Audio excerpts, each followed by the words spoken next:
Hello বন্ধুরা, তো দেখো বন্ধুরা, আজকে একটুখানি কী রান্না করবো। আজকে যেহেতু রবিবার, কী রান্না করবো, ঘরে কোনো কিছু বাজার টাজার কিছুই নেই।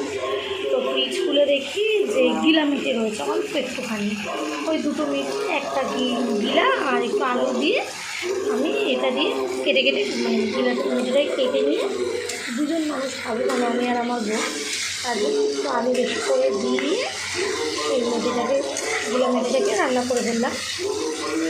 খুব সোজা, খুব সিম্পলভাবে পেঁয়াজ আদা রসুন টমেটো পেস্ট করে নিলাম, একটু হালকা সামান্য জিরে গুঁড়ো দিয়েছি, পেস্ট করে মাংসটা গিলা মেটেটাকে ম্যারিনেশন করে নিলাম। নিয়ে কড়াইতে একটু সামান্য তেল দিয়ে হালকা একটু পেঁয়াজ মানে ভেজে নিয়ে ভেজে নিয়ে আমাদের এটা দিয়ে জাস্ট একটু কষা কষাই করে দিলাম। এবার নামিয়ে নেবো, একটু কষা কষাই হবে এটা, দিয়ে নামিয়ে নেবো, হয়ে যাবে।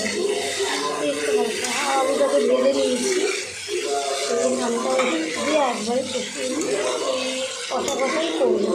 তার ঝোল ঝোল ভালো লাগে না, গরম ভাত দিয়ে দিয়েছি, রাতের সাথে এটা হয়ে যাবে। ভিডিওটা কেমন লাগছে বলো, কেন বাচ্চা নিয়ে যাওয়াটা সবসময় কষ্ট নয়, ঘরে যাওয়াকে টাইটি করতে পাওয়া যায় না বলো।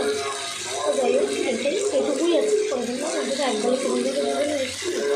কোনো কাটা দেখা হচ্ছে না ভিডিওটা কেমন হচ্ছে বল জানিও, ভালো লাগলে লাইক কমেন্ট শেয়ার সাবস্ক্রাইব করে দিও। তোমাদের একটা দেখা হচ্ছে না ভিডিওতে, বাই বাই।